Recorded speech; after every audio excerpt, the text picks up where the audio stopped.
부천의 한 지식산업센터는 무려 5번의 유찰 끝에 2억 원에 낙찰됐습니다. 감정가 11억 원에서 시작한 이 물건이 9억 가까이 하락한 것입니다. 힘들게 모은 돈과 퇴직금을 털어 부자가 되겠다는 꿈을 안고 투자에 나섰던 한 투자자는 매달 엄청난 수익이 들어온다는 공인중개사의 말에 혹해 지식산업센터를 매수하게 됐습니다. 하지만 그곳은 곧 공실산업센터로 전락했고 요즘은 대부분 온라인 쇼핑을 이용하다 보니 굳이 오프라인 상가를 찾는 이들은 줄어들고 있습니다. 창업자 수는 줄고 입주 수요는 사라졌고 세입자를 찾지 못한 이 상가는 결국 경매로 넘어가고 말았습니다. 전 재산을 넣은 투자자에게는 참담한 결과였습니다. 이처럼 부천은 코로나 때보다 더 힘든 상황을 겪고 있습니다. 상가뿐만이 아닙니다. 아파트도 마찬가지입니다. 중동 센트럴파크 푸르지오 아파트 또한 높은 하락을 보여주었습니다. 이 아파트는 전용 84이 기준으로 분양 당시 평균 5억에서 6억 원대에 공급됐는데요. 부동산 상승기에는 최고 14억 8천만 원까지 가격이 올랐습니다. 그러나 최근에는 최고가 대비 4억 5천만 원이 하락한 10억 3천만 원에 거래되고 있습니다. 층수로 비교해보면 최고가에 거래된 매물은 5층이었고 최근 하락 거래된 매물은 오히려 더 높은 42층입니다. 상대적으로 매우 높은 고층임에도 불구하고 낮은 가격에 거래되어 해당 아파트가 실질적으로 하락세에 접어들었음을 보여줍니다. 이처럼 실제 거래에서도 뚜렷한 하락세가 확인되는 가운데 실수요자들 사이에서도 부천 내 지역 선택에 대한 고민이 커지고 있는 모습입니다. 최근 커뮤니티에 올라온 한 사례를 소개해드리겠습니다. 장인어른을 모시고 함께 살고 있는 이 부부는 현재 부천 상동의 전세 아파트에 거주 중인데요.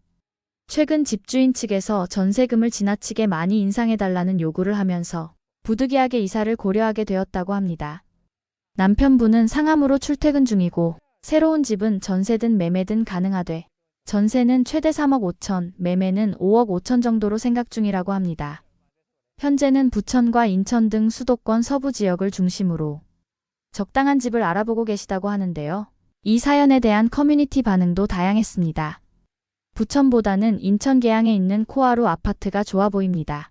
상암 DMC역 근처도 출퇴근이 괜찮고 교통도 좋아요.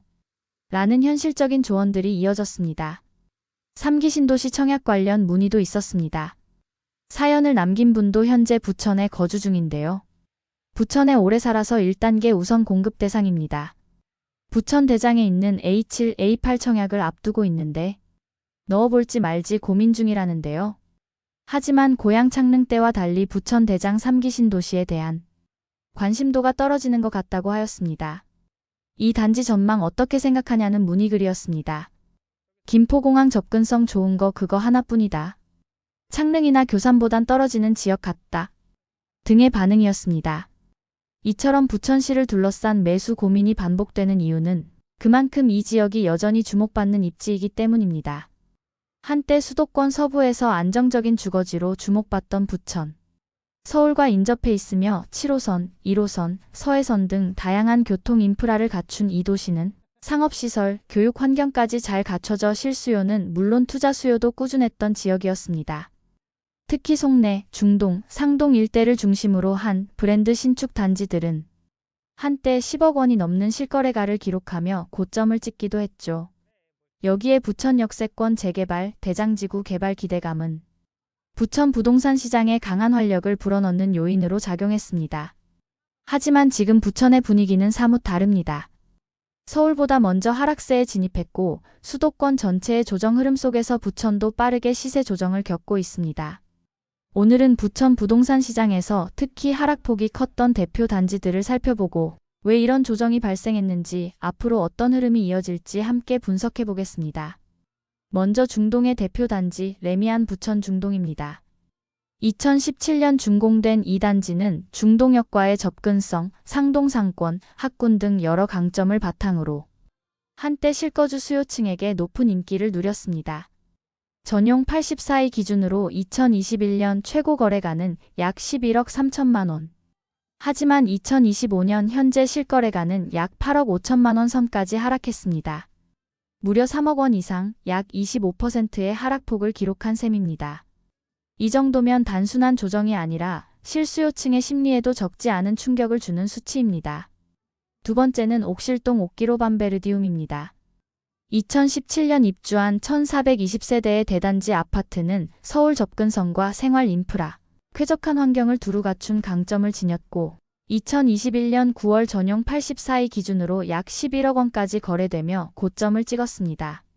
하지만 2025년 5월 기준 실거래가는 약 7억 6천만 원. 현재 호가는 7억 중반대까지 내려온 매물도 있습니다. 거래가 기준으로 3억 4천만 원, 약 31% 하락한 셈이죠. 이처럼 부천의 핵심 입지를 가진 브랜드 단지들조차 고점 대비 25%에서 30%에 가까운 가격 조정을 겪고 있습니다. 그렇다면 이런 흐름은 왜 나타난 걸까요? 첫째, 급등 피로감과 기대감 해소입니다. 2020년에서 2021년 저금리 시기 부천 아파트 가격은 평균 50% 이상 급등했습니다. 하지만 이후 교통망 확충, 대장지구 개발 등 호재들이 지연되거나 가시화되지 않으면서 기대감은 점차 식었습니다. 특히 GTX 비노선의 추진 지연은 대표적인 심리 냉각 요인으로 작용했죠. 둘째, 금리 인상과 투자 수요 이탈입니다. 갭 투자 비율이 높았던 부천은 금리 인상과 함께 보증금과 매매가 차이가 줄어들었고 이로 인해 기존 투자자들이 매도에 나서면서 시장에 매물이 쌓이기 시작했습니다. 월세 수요가 늘어난 것도 영향을 주었습니다. 셋째, 신축 입주 물량과 인근 지역과의 경쟁입니다. 대장지구, 옥길지구 등 신규 입주 물량이 늘어나면서 기존 중동 상동 지역의 매력도가 상대적으로 낮아졌고 인천 서부권, 광명 등과의 가격 경쟁에서도 수요 분산 현상이 두드러졌습니다. 그렇다면 미분양 상황은 어떨까요? 2025년 4월 기준 부천시는 대규모 미분양이 누적되는 도시는 아닙니다.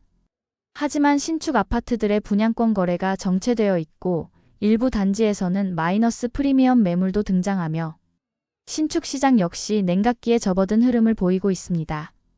그렇다면 앞으로의 전망은 어떨까요? 교통 측면에서 부천은 여전히 수도권 서부의 교통요지입니다. GTX 비노선이 예정대로 추진되고 상동 중동의 상권 리뉴얼과 재개발, 그리고 대장지구 자족 기능 강화가 본격화된다면 중장기 반등 가능성은 충분합니다. 무엇보다 부천은 실수요 기반이 탄탄한 도시입니다. 따라서 급등기처럼 무리한 투자를 하기보다는 실거주자 중심의 전략적인 매수 접근이 필요한 시점입니다. 정리하자면 지금의 부천은 조정기에 진입한 것은 분명하지만 입지, 교통, 자족성 측면에서 중장기 회복 가능성이 존재하는 도시입니다. 조정 시기에 잘 선별된 단지를 중심으로 접근한다면 오히려 합리적인 진입 타이밍이 될 수 있습니다.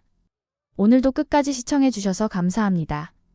다음 편엔 더 알찬 정보로 찾아뵙겠습니다. 모두 부자 되시는 그날까지 좋은 정보 전달드리겠습니다. 도움되셨다면 구독과 좋아요 부탁드립니다. 감사합니다.